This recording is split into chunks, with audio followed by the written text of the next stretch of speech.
সদা হাস্যোজ্জ্বল pretty girl. দেশের নারী ফুটবলের গ্ল্যামার ঋতুপর্ণা চাকমা একের পর এক চমক দেখিয়ে যাচ্ছেন ফুটবল মাঠে। দক্ষিণ এশিয়ার গণ্ডি পেরিয়ে এখন বাংলাদেশ পৌঁছে গেছে এশিয়ার মঞ্চে, যেখানে ঋতুপর্ণার অবদান অনস্বীকার্য। মিয়ানমারে এশিয়া কাপের বাছাই পর্বে ৩ ম্যাচে ৫ গোল করে সর্বোচ্চ গোলদাতা হয়েছেন তিনি। মিয়ানমার থেকে ফিরে পরদিনই এই ফুটবলার গেছেন ভুটান লিগ খেলতে।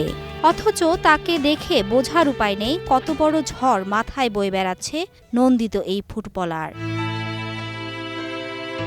বিছানায় কাতর মেয়ে ঋতুর ফেরার প্রহর গুনছেন মা ভুজপতি চাকমা। বিপদ যেন পিছুই ছাড়ছে না ঋতুর। প্রায় ১.৫ বছর ধরে ক্যান্সারে আক্রান্ত ঋতুর মা।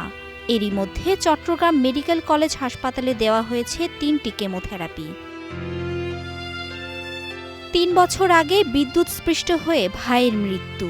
২০১৫ সালে লিভার ক্যান্সারে হারাতে হয় বাবা ব্রজবাসী চাকমাকেও। এবার বিনা মেঘে বজ্রপাত। ২১ দিন পরপর কেমোথেরাপি নিতে যেতে হচ্ছে চট্টগ্রামে গিয়ে। চিকিৎসা ব্যয় মেটাতে আর্থিক টানপোড়েনের পাশাপাশি পরিবারের দুর্ভোগের যেন শেষ নেই। আপনার এই চিকিৎসা ৩টা খেনা মারছি, এবং অসুস্থ এই সুস্থ নয়, মাথার বেড়ান হারা এটা বেদা করে, যন্ত্রণা করে, ঘুমে যেন খাইতে পারি, এখন যন্ত্রণা বেশি, মাথা খাওয়াতে পালানো লাগে।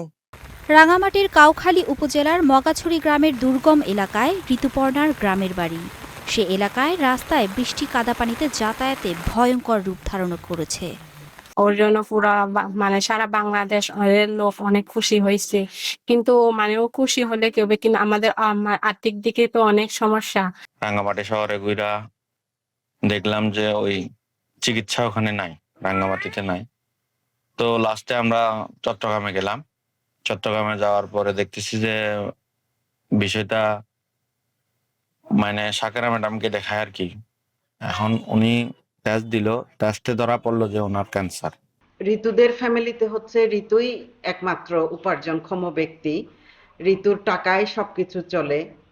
এখন ঋতুদের, আমি শুনেছি ঋতুদের ওই যে মাসিক বাফুফে থেকে যে টাকাটা দেওয়া হয় ওইটাও নাকি কয়েকদিনের আটকা পড়ে আছে, কয়েক মাসের আটকা পড়ে আছে, যার কারণে ঋতুর মায়ের চিকিৎসার একটা গ্যাপ পড়ে যাচ্ছে।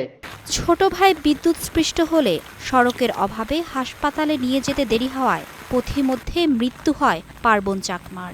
২০২২ সালে সাফে চ্যাম্পিয়ন হওয়ার পর সরকার সড়কের প্রতিশ্রুতি দিলেও ৩ বছরেও হয়নি সড়ক। রাস্তা নেই, অনেক দুঃখ থাকে, অনেক দুঃখ। রাস্তা খেত যদি খার বাইন মারানো যেত, এখন থাম মারে নিলে মালে যদি ডাক্তার লই যায়, খান্দাত ঘুরি লই যায় ভাই। অনেক কষ্ট, এখন বৃষ্টি দিন আসা যাওয়া করতে অনেক কষ্ট। সবার কাছে একটা রাস্তাটা যাতে কোনো রাস্তা দিবার লাগে রাত্রি কেমন গেলে আমি মাথা খারাপ হয়, দৌড়ি ছেলে মাইয়া আনে বই তো রাস্তা খারাপ, ফইও মারা হচ্ছে। রাস্তা যদি বালা খাইতো ফইও বাঁচত। মেয়ে যখন দেশ বিদেশে ফুটবল খেলে একের পর এক সম্মান বয়ে আনছেন, ফুটবল মাঠ দাপিয়ে বেড়াচ্ছেন সাফল্যের সাথে, ঠিক তখন মা লড়ছেন ভয়ানক রোগ ক্যান্সারের সঙ্গে। দুজনের লড়াইটা দুরকমের।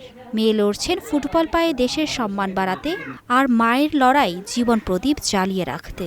তবে দিশারি হবে কে?